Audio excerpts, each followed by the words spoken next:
നമസ്കാരം, very good morning. ഇന്ന് ഫെബ്രുവരി 6 വെള്ളിയാഴ്ചയാണ്. മകരം 23 പുതിയൊരു വാർത്താ പ്രഭാതത്തിലേക്ക് എല്ലാ പ്രിയപ്പെട്ട പ്രേക്ഷകർക്കും സ്വാഗതം.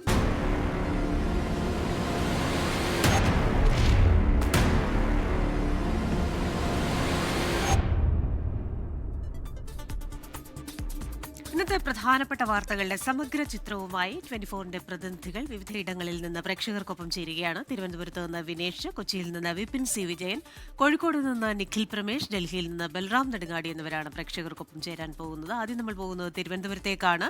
വിനേഷ് ഉണ്ട് അവിടെ. Vinesh, very good morning. ഈ തെക്കൻ കേരളത്തിൽ നിന്ന് നമ്മൾ ഇന്ന് പ്രതീക്ഷിക്കുന്ന ചില വാർത്തകളുണ്ടല്ലോ. ശബരിമല സ്വർണ്ണക്കൊള്ളയുമായി ബന്ധപ്പെട്ട വാർത്തകൾ, ഇ എങ്ങനെയാണ് അന്വേഷണം മുന്നോട്ട് കൊണ്ടുപോകാൻ പോകുന്നത്, ഒപ്പം തന്നെ ഉണ്ണികൃഷ്ണൻ പോറ്റി പുറത്തേക്ക് എന്ന വാർത്ത, അതുമായി ബന്ധപ്പെട്ട കൂടുതൽ വിശദാംശങ്ങൾ, ഒപ്പം തന്നെ വി എസിന്റെ കുടുംബം പത്മവിഭൂഷൺ സ്വീകരിക്കുന്നതിൽ ഇപ്പോഴൊരു അനിശ്ചിതത്വമുണ്ടല്ലോ. വി എസിന്റെ മകൻ പറയുന്നതനുസരിച്ച് ഇപ്പോൾ പാർട്ടിയുടെ കോർട്ടിലാണ്. അപ്പോൾ പാർട്ടി എന്താണ് പറയുന്നത് അതിനനുസരിച്ചിട്ട് ചെയ്യും എന്നുള്ള ഒരു സൂചനയാണല്ലോ നമുക്ക് ലഭിക്കുന്നത്. ആന്റണി രാജു പ്രതിയായ തൊണ്ടുമുതൽ കേസിൽ അപ്പീൽ ഹർജിയിൽ വാദം തുടങ്ങുക കൂടിയാണല്ലോ.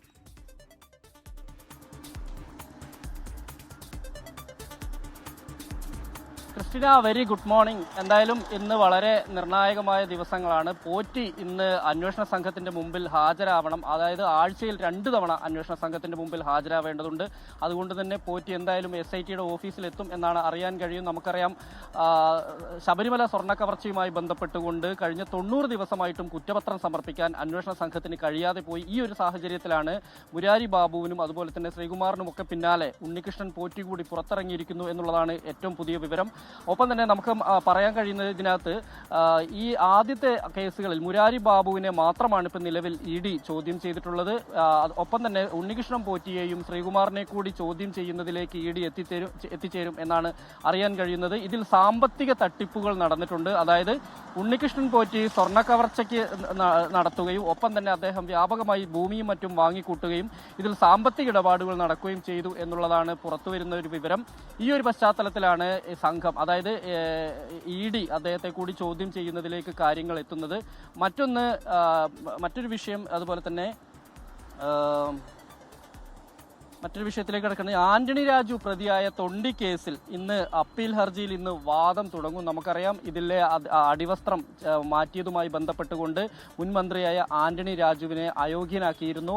അതുപോലെ തന്നെ അദ്ദേഹത്തിന്റെ അറസ്റ്റ് തൽക്കാലത്തേക്ക് കോടതി തടഞ്ഞിട്ടുണ്ടെങ്കിൽ പോലും ഭാവിയിൽ അദ്ദേഹത്തിന് മത്സരിക്കുന്നതിന് നിലവിലെ സാഹചര്യത്തിൽ തടസ്സങ്ങളുണ്ട്. എന്തായാലും തിരുവനന്തപുരം ജില്ലാ സെഷൻസ് കോടതി നെടുമങ്ങാട് മജിസ്ട്രേറ്റ് കോടതിയുടെ ശിക്ഷാവിധി തൽക്കാലത്തേക്ക് മാത്രമാണ് മരവിപ്പിച്ചിട്ടുള്ളത്.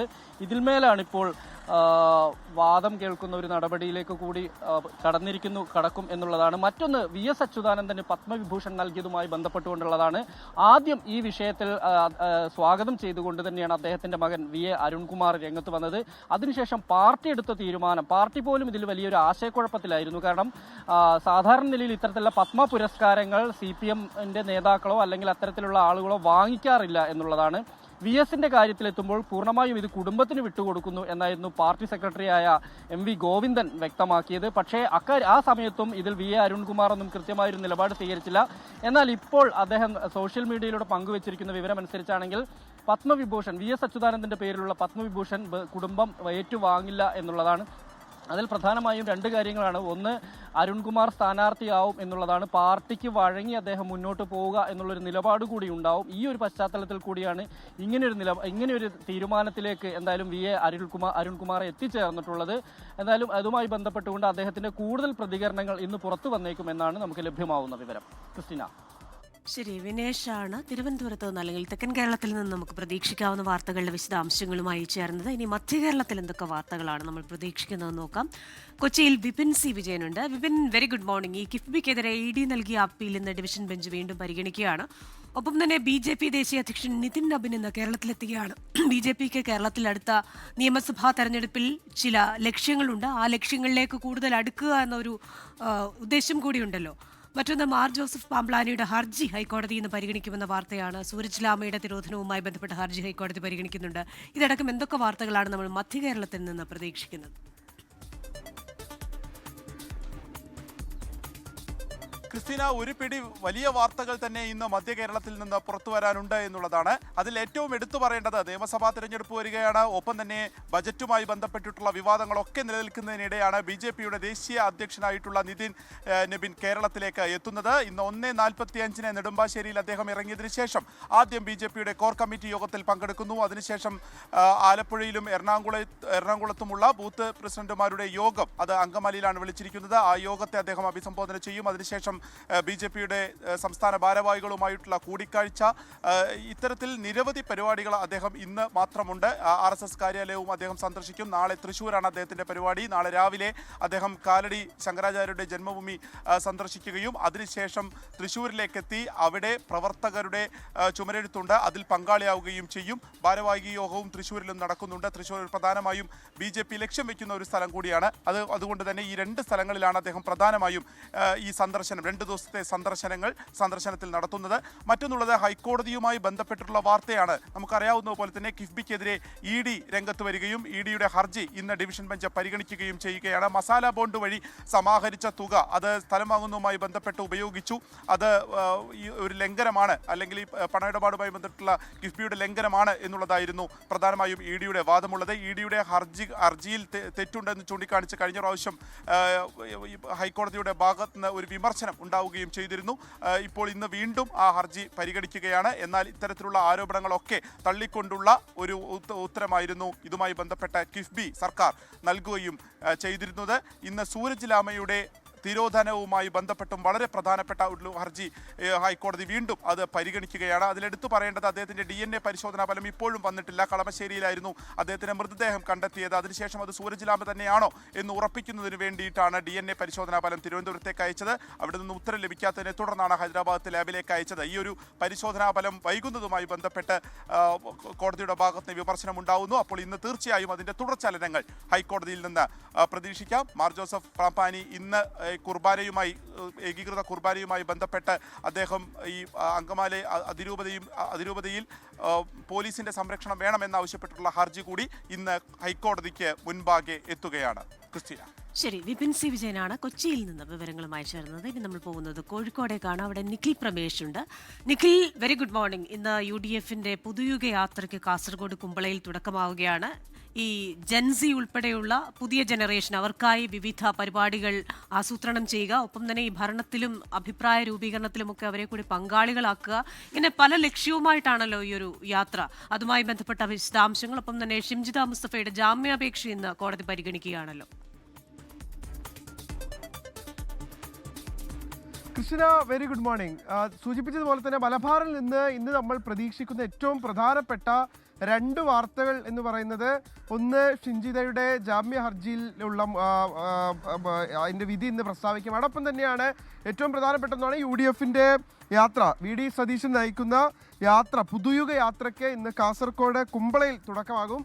വൈകിട്ട് 4-ന് AICC ജനറൽ സെക്രട്ടറി KC വേണുഗോപാലാണ് യാത്ര ആരംഭിക്കുന്നത്. സംസ്ഥാന സർക്കാരിനെതിരെയുള്ള രാഷ്ട്രീയ ആരോപണങ്ങൾ കൂടുതൽ ശക്തമാക്കുകയാണ് ഈ യാത്രയിലെ ലക്ഷ്യം. സ്വർണ്ണക്കൊള്ള അടക്കമുള്ള വിഷയങ്ങൾ ഈ യാത്രയിൽ ഉടനീളം പ്രചാരണ ആയുധമാക്കാനാണ് UDF നിലവിൽ തീരുമാനിച്ചിട്ടുള്ളത്.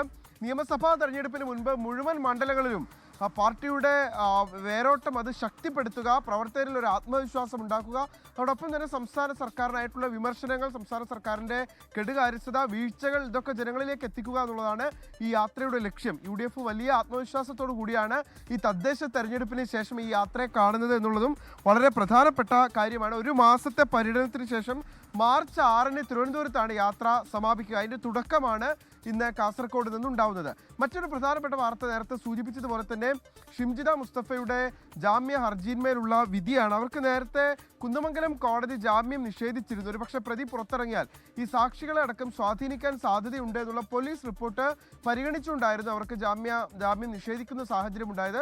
തുടർന്ന് അവർ മേൽക്കോടതിയെ സമീപിക്കുകയായിരുന്നു. ഈ ജാമ്യ ഹർജിയിൽ ഇന്ന് വിധി നമ്മൾ പ്രതീക്ഷിക്കുന്നുണ്ട്. കോഴിക്കോട് പ്രിൻസിപ്പൽ സെഷൻസ് കോടതിയാണ് ജാമ്യാപേക്ഷ പരിഗണിക്കുക. കഴിഞ്ഞ ദിവസം വൈകിട്ട് 5 മണി വരെ, ഇന്ന് ഇന്നലെ വൈകിട്ട് 5 മണി വരെ പോലീസിന് പ്രതിയെ കസ്റ്റഡി ലഭിച്ചിരുന്നു. ഈ വേളയിൽ വിശദമായ ചോദ്യം ചെയ്യൽ പോലീസ് നടത്തിയിരുന്നു. ലൈംഗിക ആരോപണത്തിൽ തനിക്ക് ബസ്സിൽ വെച്ച് ലൈംഗിക ആരോപണം നേരിടേണ്ടി വന്നു എന്നുള്ള വാദത്തിൽ ഉറച്ചു നിൽക്കുകയാണ് ഷിംജിത. അവർ നൽകിയിട്ടുള്ള പരാതിയിൽ പോലീസിന്റെ അന്വേഷണവും പുരോഗമിക്കുന്നുണ്ട്.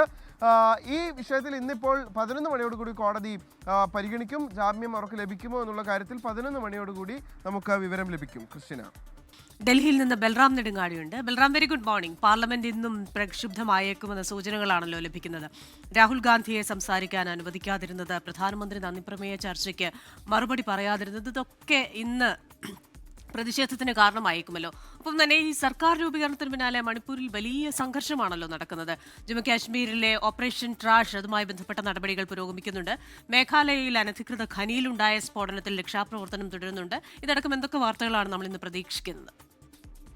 വെരി ഗുഡ് മോർണിംഗ് ക്രിസ്റ്റീന സൂചിപ്പിച്ച പോലെ തന്നെ നിരവധി വാർത്തകൾ ഇന്ന് രാജ്യ തലസ്ഥാനത്ത് നിന്ന് പ്രതീക്ഷിക്കുന്നുണ്ട്. അതിൽ ഏറ്റവും പ്രധാനം പാർലമെന്റിന്റെ നടപടികൾ തന്നെയാണ്. പാർലമെന്റിൽ കഴിഞ്ഞ 5 ദിവസത്തോളമായി കടുത്ത പ്രതിഷേധം പ്രതിപക്ഷം തുടരുകയാണ്. ആ ഒരു പ്രതിഷേധം ഇന്നും തുടരും എന്ന് തന്നെയാണ് നിലവിൽ ലഭ്യമാകുന്ന സൂചനകൾ. ലോക്സഭാ പ്രതിപക്ഷ നേതാവ് രാഹുൽ ഗാന്ധിയുടെ പ്രസംഗം തടസ്സപ്പെടുത്തിയത്, ഇന്ത്യ US വ്യാപാര കരാറിലുള്ള പ്രതിപക്ഷത്തിന്റെ ചോദ്യങ്ങൾക്ക് മറുപടി പറയാൻ സർക്കാർ തയ്യാറാകാത്തത് തുടങ്ങിയ കാര്യങ്ങൾ ഉന്നയിച്ചുകൊണ്ടാണ് പ്രതിപക്ഷത്തിന്റെ പ്രതിഷേധം. ഇതോടൊപ്പം തന്നെ പ്രധാനമന്ത്രി നന്ദിപ്രമേയ ചർച്ചയ്ക്ക് ലോക്സഭയിൽ മറുപടി പറയാതിരുന്നതും ആയുധമാക്കാൻ ലക്ഷ്യം വെച്ചാണ് പ്രതിപക്ഷം ഇന്ന് പാർലമെന്റിന്റെ ഇരുസഭകളിലേക്കും എത്തുക. അതേസമയം ലോക്സഭയിൽ പ്രധാനമന്ത്രിയെ ആക്രമിക്കാൻ സാധ്യതയുണ്ടായിരുന്നു എന്ന ഗുരുതര വെളിപ്പെടുത്തൽ അല്ലെങ്കിൽ ഗുരുതരമായ ആരോപണം കഴിഞ്ഞ ദിവസം സ്പീക്കർ സഭയിൽ നടത്തിയിരുന്നു. ഇത് ഭരണപക്ഷം ആയുധമാക്കും. അങ്ങനെയെങ്കിൽ കടുത്ത ഭരണ പ്രതിപക്ഷ ഏറ്റുമുട്ടലുകൾക്ക് ഇന്ന് സഭാതലം സാക്ഷ്യം വഹിക്കും എന്നാണ് പ്രതീക്ഷിക്കുന്നത്. അതേസമയം മേഘാലയയിലെ അനധികൃത ഖനിയിലുണ്ടായ സ്ഫോടനവുമായി ബന്ധപ്പെട്ടുള്ള രക്ഷാപ്രവർത്തനം തുടരുകയാണ്. ഇനിയും നിരവധി പേർ ഖനിക്കുള്ളിൽ കുടുങ്ങിക്കിടക്കുന്നു എന്നാണ് റിപ്പോർട്ട്. അപകടത്തിൽ ഇതുവരെ 18 പേർ മരിച്ചതായാണ് ഔദ്യോഗികമായ സ്ഥിരീകരണം ഉണ്ടായിരിക്കുന്നത്. സംഭവത്തിൽ പോലീസ് കേസെടുത്തിട്ടുണ്ട്. ഈ ഖനിയിൽ ഡൈനാമൈറ്റ് ഉപയോഗിച്ച് ഉണ്ടായ സ്ഫോടനത്തിൽ ഇടിഞ്ഞു വീണ് ഉണ്ടായ അപകടമാണ്. രക്ഷാപ്രവർത്തനം അതീവ വെല്ലുവിളി നിറഞ്ഞതാണ് എന്നാണ് രക്ഷാപ്രവർത്തകർ അറിയിക്കുന്നത്. അതേസമയം മണിപ്പൂരിലും സംഘർഷം വീണ്ടും തുടരുന്നു എന്നുള്ള ഒരു സാഹചര്യവുമുണ്ട്. സർക്കാർ രൂപീകരണത്തിന് പിന്നാലെയാണ് മണിപ്പൂരിൽ വീണ്ടും കുക്കി വിഭാഗത്തിന്റെ പ്രതിഷേധവും അത് നേരിയ തോതിലുള്ള സംഘർഷത്തിലേക്ക് പോലും കാര്യങ്ങൾ ചെന്നെത്തിയിരിക്കുന്നത്. ചുരാചന്ദ്പൂരിലാണ് ഈ ഒരു സംഘർഷം. ഈ സർക്കാരിന്റെ ഭാഗമാകരുത് കുക്കി വിഭാഗം എന്നായിരുന്നു കുക്കി സംഘടനകളുടെ ആവശ്യം. അത് അംഗീകരിക്കപ്പെട്ടില്ല. വനിതാ നേതാവ് MLA ആയ നെംച കിബ്ജൻ ഉപമുഖ്യമന്ത്രിയായി സത്യപ്രതിജ്ഞയോടെയാണ് ഈ വിഷയം ഉന്നയിച്ചുകൊണ്ടുള്ള കുക്കി വിഭാഗത്തിന്റെ പ്രതിഷേധം ശക്തമായി തുടരുന്നത്. ഒപ്പം തന്നെയാണ് ഈ ജമ്മു കശ്മീരിലെ 2 ഇടങ്ങളിൽ ഓപ്പറേഷൻ തുടരുകയാണ്. ഭീകരവിരുദ്ധ ഓപ്പറേഷൻ തുടരുകയാണ്. വനമേഖലയിൽ ഒളിഞ്ഞിരിക്കുന്ന ഭീകരർക്ക് വേണ്ടിയുള്ള തെരച്ചിലാണ് പുരോഗമിക്കുന്നത്. കഴിഞ്ഞ ദിവസങ്ങളിൽ ഉണ്ടായ ഏറ്റുമുട്ടലുകളിൽ 3 ഭീകരരെ സുരക്ഷാ സേന വധിച്ചിരുന്നു. ഇനിയും 2 ഭീകരർ ഈ പ്രദേശങ്ങളിൽ ഒളിച്ചിരിക്കുന്നുണ്ട് എന്നുള്ളതാണ് സുരക്ഷാ സേനയ്ക്ക് ലഭിച്ചിരിക്കുന്ന രഹസ്യ വിവരം. സുഷീന, ശരി, ഇന്ന് പ്രതീക്ഷിക്കുന്ന ദേശീയ വാർത്തകളുടെ വിശദാംശങ്ങളാണ് ബൽറാം നെടുങ്ങാടി ഡൽഹിയിൽ നിന്ന് നൽകിയത്. സംസ്ഥാനത്തെ സർക്കാർ ഓഫീസുകളിലെ പ്രവൃത്തി ദിവസം കുറയ്ക്കുന്നതുമായി ബന്ധപ്പെട്ട് ചീഫ് സെക്രട്ടറി വിളിച്ചു ചേർത്ത സർവീസ് സംഘടനകളുടെ യോഗം ഇന്ന് രാവിലെ 10 മണിക്ക് ഓൺലൈനായാണ് യോഗം. നേരത്തെ യോഗം വിളിച്ചിരുന്നെങ്കിലും പിന്നീട് മാറ്റിവെക്കുകയായിരുന്നു. ഓരോ സംഘടനയിൽ നിന്നും ഒരു പ്രതിനിധി വീതം പങ്കെടുക്കാനാണ് ചീഫ് സെക്രട്ടറിയുടെ നിർദ്ദേശം. പ്രവൃത്തി ദിവസം 6 നിന്ന് 5 ആക്കണമെന്ന് ഭരണപരിഷ്കാര കമ്മീഷനും ശമ്പള കമ്മീഷനും നേരത്തെ ശുപാർശ ചെയ്തിരുന്നു. ശനിയാഴ്ച അവധി ദിവസമായി പ്രഖ്യാപിച്ച് പകരം 1 മണിക്കൂർ ജോലി സമയം കൂട്ടണമെന്നാണ് നിർദ്ദേശം. കെ ചിറ്റിലപ്പള്ളി ഫൗണ്ടേഷനും 24 കണക്റ്റും ചേർന്ന് നിർമ്മിച്ചു നൽകുന്ന ഭവന പദ്ധതിയിലെ പാലക്കാട് ജില്ലയിലെ 11ാമത്തെ വീടിന്റെ താക്കോൽദാന ചടങ്ങ് നടന്നു. എലപ്പള്ളി പഞ്ചായത്തിലെ കാരാങ്കോട് സ്വദേശികളായ മണി, പുഷ്പലത ദമ്പതികൾക്കാണ് പുതിയ വീട് നിർമ്മിച്ചു നൽകിയത്.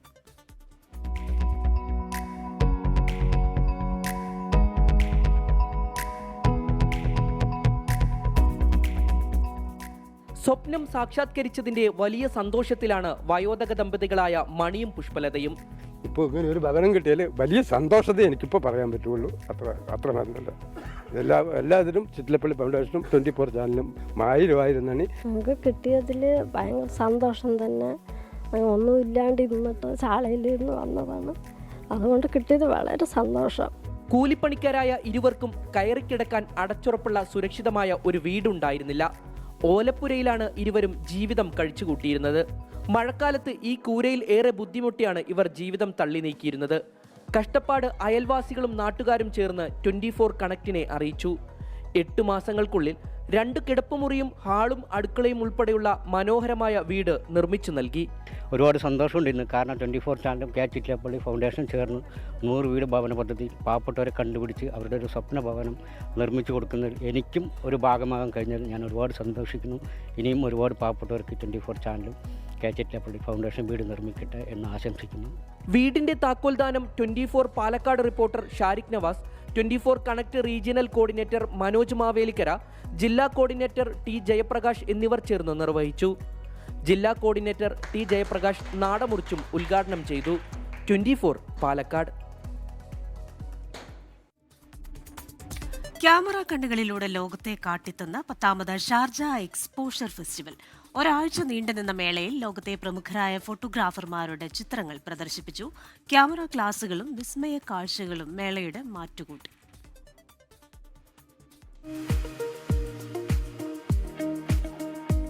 പന്ത്രണ്ട് വ്യത്യസ്ത തീമുകളിലായി അൽജാദയിൽ നടന്ന ഫോട്ടോ എക്സ്പോഷർ അക്ഷരാർത്ഥത്തിൽ വിസ്മയ കാഴ്ചകളാണ് സമ്മാനിച്ചത്.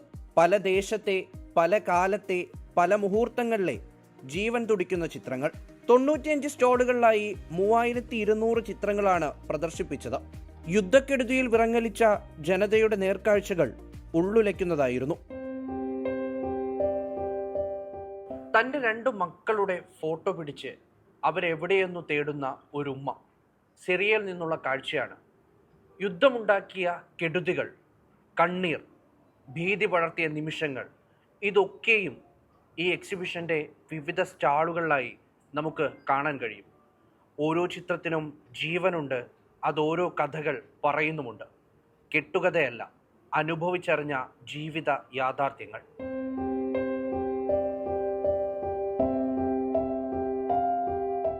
എമിറേറ്റുകളിലെ ഫോട്ടോഗ്രാഫർമാരുടെ പവലിയനുകൾ ഇത്തവണ ശ്രദ്ധേയമായി. ഷെയ്ഖ് ഹംദാൻ ഫോട്ടോഗ്രാഫി അവാർഡുകൾ ലഭിച്ച ചിത്രങ്ങളും പ്രദർശിപ്പിച്ചു. മണ്ണും വിണ്ണും സർവ്വചരാചരങ്ങളുടെയും ഇതുവരെ കാണാത്ത ചിത്രങ്ങൾ മേളയിൽ കാഴ്ചക്കാരെ ആകർഷിച്ചു.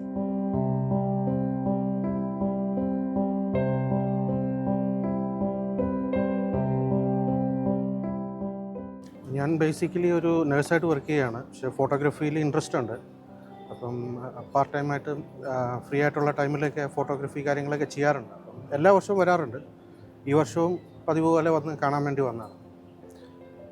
ഫോട്ടോഗ്രാഫി റിലേറ്റഡ് ആയിട്ടുള്ള എന്താ പറയുക A to Z എല്ലാം നമുക്കിവിടെ എക്യുപ്മെൻറ്റ്സ് ആണെങ്കിലും ഈവൻ ഫേമസ് ഫോട്ടോഗ്രാഫേഴ്സിൻ്റെ ഫോട്ടോഗ്രാഫ്സ് ആണെങ്കിലും പിന്നെ ക്ലാസ്സസ് ഉണ്ട്, എല്ലാം ഉണ്ട്. ഒരു ഫോട്ടോഗ്രാഫി എന്തൂസിയസ്റ്റിനെ സംബന്ധിച്ചിടത്തോളം ഒരു വളരെ നല്ലൊരു പ്ലാറ്റ്ഫോം അല്ലെങ്കിൽ ഒരു ഇവൻ്റാണ്.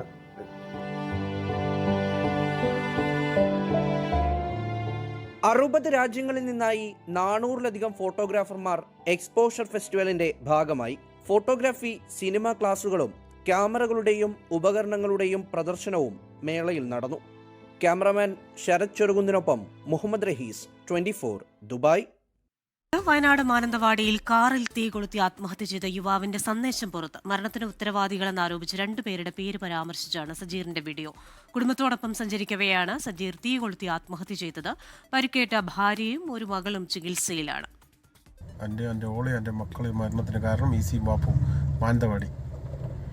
കാരണം EC ബാപ്പുവിൻ്റെ ഒരു ബിൽഡിങ് കുട്ടത്തുണ്ട്. അയാളോട് ഞാൻ 25 ലക്ഷം റുപ്യ വാങ്ങിച്ചിട്ടാണ് അയാൾക്ക് ഞാൻ ആ ബിൽഡിങ് കൊടുക്കുന്നത്. അയാൾക്ക് വേണമെന്ന് പറഞ്ഞിട്ട് അയാൾക്ക് ആ ബിൽഡിങ്ങിന് 25 ലക്ഷം റുപ്യ തിരിച്ചു തരുമ്പോൾ ഇങ്ങോട്ട് തിരിച്ചു തന്നാൽ മതി എന്ന് പറഞ്ഞിട്ട് ആ ബിൽഡിങ് കൊടുക്കുന്നത്. അങ്ങനെ അയാൾക്ക് എന്തില്ല ബിൽഡിങ് കൊടുക്കും. ഞാൻ ഫസ്റ്റേ പറഞ്ഞ് പേരോ ബാക്കി വേറെ എഗ്രിമെൻ്റ് ഒന്നും കൊടുക്കാൻ പാടില്ല. ഇപ്പം എന്തില്ല അയാളെന്തില്ല വേറെ ആൾക്കാർക്ക് വേറെ ഇപ്പോൾ ഒരു കൂട്ടത്തിലൊരു പാർട്ടി ബേക്കറി അടിയിൽ ബേക്കറി എടുത്ത പേരെന്തില്ല മാറ്റിക്കളഞ്ഞു. എനിക്ക് കുറച്ച് ബാധ്യതയില്ലോണ്ട് മാത്രം ഞാൻ എന്തില്ല ബിൽഡിങ് ഇയാളോട് പറഞ്ഞ് നിങ്ങളെടുത്ത് 1,20 ലക്ഷം റുപ്യ എനിക്ക് മുടക്കുന്നുണ്ട്. 1,20 ലക്ഷം റുപ്യ മുടക്കിൽ നിങ്ങൾ 80 ലക്ഷം റുപ്യ കൂട്ടി തന്നാൽ മതി. ബാക്കി പോട്ടെ വിഷയമില്ല. അതിനയാൾ നിന്നില്ല. അയാൾക്ക് 25 ലക്ഷം റുപ്യ എന്തില്ല അയാൾ അവിടെ പിടിച്ചിട്ട് ആ ബിൽഡിംഗ് മുകളിലത്തെ താഴത്തെ ബിൽഡിംഗ് പിടിച്ചവിടെ വെച്ച്. വയനാട്ടിൽ നിന്ന് വാർത്തയുടെ വിശദാംശങ്ങളുമായി ചേരുന്നത് പ്രസാദ് കാളിദാസനാണ്. Prasad, good morning. ആത്മഹത്യ ഒന്നിനും ഒരു പരിഹാരമല്ല എന്ന ഓർമ്മപ്പെടുത്തലോടെ തന്നെ ചോദിക്കുകയാണ്. ഇപ്പോൾ സാമ്പത്തികമായ പ്രതിസന്ധി ഉണ്ട് എന്ന ശബ്ദ സന്ദേശത്തിൽ നിന്ന് വ്യക്തമാണ്. ഒപ്പം തന്നെ ഒരു കെട്ടിടത്തിന്റെ ഇടപാടുമായി ബന്ധപ്പെട്ട ചില കാര്യങ്ങൾ, അതിന്റെ പിന്നിലുള്ള ചില വ്യക്തികൾ ഒക്കെ അദ്ദേഹത്തെ ബുദ്ധിമുട്ടിച്ചിരുന്നു എന്നാണോ നമ്മൾ മനസ്സിലാക്കേണ്ടത്?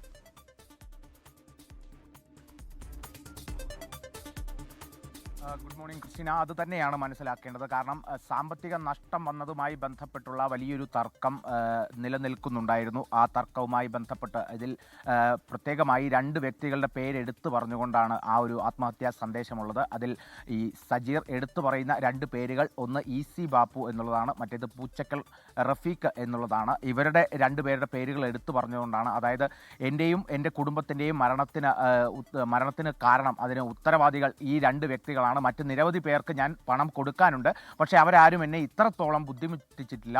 ഇവരാണ് ഏറ്റവും പ്രധാനമായും. അതിൽ EC ബാപ്പു എന്ന പേരാണ് വീണ്ടും വീണ്ടും എടുത്തു പറയുന്നത്. ഈ പേരാണ്, അല്ലെങ്കിൽ ഈ വ്യക്തിയാണ് തന്നെ അത്രത്തോളം ബുദ്ധിമുട്ടിച്ചത്, സാമ്പത്തികമായി വലിയ രീതിയിൽ ബുദ്ധിമുട്ടിച്ചത്. ഇതിൽ ഒരു കെട്ടിടത്തിൻ്റെ കാര്യം പറയുന്നുണ്ട്. ഈ കുട്ടത്ത് ബേക്കറി വ്യാപാരം നടത്തി വരുന്ന ഒരാളായിരുന്നു സജീർ. അപ്പോൾ ഈ ബേക്കറി വ്യാപാരവുമായി ബന്ധപ്പെട്ട് ഒരു ബിൽഡിങ്ങിൻ്റെ കാര്യവും എടുത്ത് സൂചിപ്പിക്കുന്നുണ്ട്. PPM എന്ന ബിൽഡിംഗ്, അതാണ് ആ ബിൽഡിങ്ങിൻ്റെ പേര്.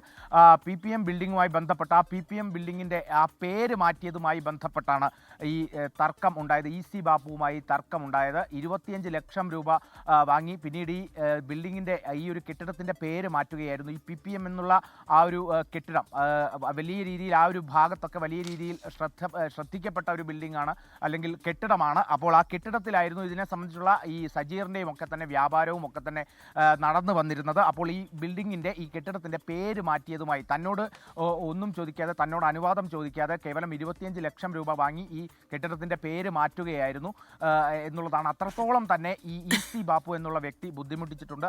അതേപോലെ തന്നെ പൂച്ചക്കൽ റഫീഖ് എന്നുള്ള വ്യക്തിയും ബുദ്ധിമുട്ടിച്ചിട്ടുണ്ട് എന്നുള്ളതാണ് ആ ഒരു ആത്മഹത്യാ സന്ദേശത്തിൽ പറയുന്നത്. നിലവിലെ സാഹചര്യം നമ്മൾ നോക്കുകയാണെങ്കിൽ രാത്രിയോടെയായിരുന്നു ഈ ഒരു സംഭവം ഉണ്ടായിരുന്നത്. ഇത്തരത്തിൽ താൻ ആത്മഹത്യ ചെയ്യാൻ പോവുകയാണ് എന്നുള്ള തരത്തിൽ കണ്ണൂരിലെ ബന്ധുക്കൾക്കടക്കം ഇയാൾ വിവരം നൽകിയിരുന്നു. പിന്നീട് ബന്ധുക്കൾ ഈ വിവരം അറിഞ്ഞ് മാനന്തവാടിയിലേക്ക് എത്തുമ്പോഴേക്കും ഈ സംഭവം നടന്നിരുന്നു. രാത്രി 11:30 ആ സംഭവം.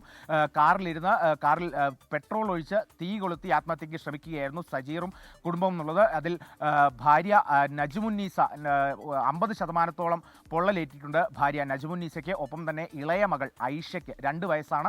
ഐഷയ്ക്കും നിസാരമായി പൊള്ളലേറ്റിട്ടുണ്ട്. മറ്റ് 2 മക്കളുണ്ട്, നിസാനും നിബ്രാനും. ഇവർ 2 പേർക്കും കാര്യമായി പൊള്ളലേൽക്കാതെ രക്ഷപ്പെട്ടു എന്നുള്ളതാണ്. അതായത് ഈ തീ കൊളുത്തി ആത്മഹത്യയ്ക്ക് ശ്രമിക്കുകയായിരുന്നു. ഈ വണ്ടിക്കകത്തിരുന്ന് പെട്രോൾ ഒഴിച്ച് തീ കൊളുത്തി ആത്മഹത്യയ്ക്ക് ശ്രമിക്കുകയായിരുന്നു. പെട്ടെന്ന് തന്നെ ഭാര്യയും മക്കളും സമീപവാസികൾ, പ്രദേശവാസികളുടെ ഒരു ഇടപെടൽ കൊണ്ട് പെട്ടെന്ന് ഈ കാറിൽ നിന്ന് പുറത്തേക്ക് ഇറങ്ങി പരിക്കേൽക്കാതെ, സാരമായി പരിക്കേൽക്കാതെ രക്ഷപ്പെടുകയായിരുന്നു. എന്നാലും ഭാര്യ നജ്മുന്നീസയ്ക്ക് 50%-ഓളം പൊള്ളലേറ്റിട്ടുണ്ട്. ഇളയ മകൾ 2 വയസ്സുകാരി ഐഷയ്ക്ക് നിസാരമായി പരിക്കേറ്റിട്ടുമുണ്ട്, പൊള്ളലേറ്റിട്ടുമുണ്ട്. മറ്റ് 2 മക്കൾ. ശരി പ്രസാദ്, എന്തായാലും ഈ വാർത്തയുടെ കൂടുതൽ വിശദാംശങ്ങളുമായി വീണ്ടും വരുന്ന ബുള്ളറ്റിനുകളിൽ ചേരുക. സാങ്കേതിക വിദ്യാഭ്യാസ രംഗത്ത് വിപ്ലവം സൃഷ്ടിച്ച GTech എഡ്യൂക്കേഷന് ഇനി പുതിയ മുഖം. 25ാം വാർഷികത്തോടനുബന്ധിച്ചുള്ള മെഗാ ലോഗോ ലോഞ്ച് ഈ മാസം 10 നടക്കും. വൈകിട്ട് 6 മണിക്ക് കോഴിക്കോട് ബീച്ചിൽ GTech at 25 എന്ന പേരിൽ മെഗാ ഡ്രോൺ ഷോയിലൂടെയാണ് ലോഗോ ലോഞ്ച് ചെയ്യുക. പരിപാടിയുടെ ഭാഗമായി റാപ്പർ വേടനും ഹനാൻ ഷായും നയിക്കുന്ന സംഗീത വിരുന്നും ഒരുക്കിയിട്ടുണ്ട്. രാവിലെ മുതൽ ആസ്പിയൻ കോർട്ട്യാർഡിൽ നടക്കുന്ന GTech വിദ്യാർത്ഥികളുടെ കലോത്സവത്തിൽ ചലച്ചിത്ര താരങ്ങളായ ഗോവിന്ദ് പത്മസൂര്യ, ഗോപിക തുടങ്ങിയവർ പങ്കെടുക്കും. മാറുന്ന സാങ്കേതിക വിദ്യയോടൊത്ത് GTechും മാറുകയാണെന്ന് GTech chairman and managing director Mehroof Manalodi പറഞ്ഞു. GTech എക്സിക്യൂട്ടീവ് ഡയറക്ടർമാരായ മെഹ്ന മിലാൽ, മിഷാൻ അബൂബക്കർ തുടങ്ങിയവർ കോഴിക്കോട് നടന്ന വാർത്താസമ്മേളനത്തിൽ പങ്കെടുത്തു. എന്തായാലും വളരെ സന്തോഷമുണ്ട്. നമ്മൾ ഇത്രയും വർഷങ്ങളായിട്ട് ഈ ഒരു 25 വർഷം നമുക്ക് ഏകദേശം 33 ലക്ഷം കുട്ടികൾക്ക് IT വിദ്യാഭ്യാസം കൊടുക്കാൻ വേണ്ടി പറ്റി. ഈ കോഴിക്കോട് നിന്ന് സ്റ്റാർട്ട് ചെയ്തിട്ട് നമ്മൾ കേരളത്തിൻ്റെ എല്ലാ ജില്ലകളിലും, ഇന്ന് കേരളത്തിൻ്റെ എല്ലാ A class, B class, C class ടൗണുകളിലും 233 GTech സെൻ്ററുകളുണ്ട്. ഇപ്പോൾ എൻ്റെ ഏറ്റവും വലിയൊരു സന്തോഷം എന്ന് വെച്ചാൽ, എവിടെ യാത്ര ചെയ്യുന്ന സമയത്തും ഏതൊരു സ്ഥാപനത്തിൽ പോയി കഴിഞ്ഞാലും അവിടെ കമ്പ്യൂട്ടർ സെക്ഷനിലേക്ക് പോയി കഴിഞ്ഞിട്ടുണ്ടെങ്കിൽ കമ്പ്യൂട്ടർ ഓപ്പറേറ്റ് ചെയ്യുന്ന ആൾ അധികം മിക്കവാറും GTechൽ പഠിച്ച ആൾക്കാരായിരിക്കും. അതാണ് നമ്മളുടെ ഏറ്റവും വലിയ സന്തോഷം എന്ന് പറയുന്നത്. കോഴിക്കോട് വൻ കഞ്ചാവ് വേട്ട 42 കിലോ കഞ്ചാവുമായി ഓമശ്ശേരി സ്വദേശി ജംഷീർ പിടിയിലായി. നിഖിൽ പ്രമേശാണ് കോഴിക്കോട് നിന്ന് വാർത്തയുടെ വിശദാംശങ്ങളുമായി ചേരുന്നത്. Nikhil, very good morning. വിവരങ്ങൾ. കൃഷ്ണ, ഡാൻസ് ഓഫ് സംഘം നടത്തിയിട്ടുള്ള പരിശോധനയിലാണ് ഈ വലിയ കഞ്ചാവ് ശേഖരം പിടികൂടാൻ കഴിഞ്ഞത്. മുണ്ടിക്കൽ താഴം പട്ടാളം മുക്കിലാണ് 42 കിലോ കഞ്ചാവുമായി യുവാവ് പിടിയിലാകുന്ന സാഹചര്യം ഉണ്ടാകുന്നത്. സാധാരണഗതിയിൽ ഇത്ര അധികം കഞ്ചാവൊക്കെ ഒരാൾ സൂക്ഷിക്കുക എന്ന് പറയുമ്പോൾ അത് വിപണനം നടത്തുന്ന ആളുകളായിരിക്കണം. ഓമശ്ശേരി സ്വദേശി പുറയിൽ ജംഷീറാണ് ഈ ഡാൻസ് ഓഫ് സംഘത്തിന്റെ പിടിയിലായിട്ടുള്ളത്. ഒഡീഷയിൽ നിന്നും വിൽപ്പനയ്ക്കായി എത്തിച്ച കഞ്ചാവാണിത് എന്നുള്ളതാണ് ഡാൻസ് ഓഫ് സംഘം പറയുന്ന ഒരു കാര്യം. ഇയാൾ സഞ്ചരിച്ചിരുന്ന കാറും പോലീസ് കസ്റ്റഡിയിലെടുത്തിട്ടുണ്ട്. ഇത് ആർക്ക് വേണ്ടിയാണ് കൊണ്ടുവന്നത്, ചില്ലറ വിൽപ്പനക്കാരനാണോ തുടങ്ങിയ കാര്യങ്ങളൊക്കെ ഡാൻസ് ഓഫ് സംഘവും പോലീസും ചേർന്ന് ഇപ്പോൾ അന്വേഷണ വിധേയമാക്കിക്കൊണ്ടിരിക്കുകയാണ്. കൃഷ്ണ, ശരി. നിഖിൽ പ്രമേശാണ് കോഴിക്കോട് നിന്ന് വാർത്തയുടെ വിശദാംശങ്ങളുമായി ചേർന്നത്. ഇനി കായിക വാർത്തകൾ.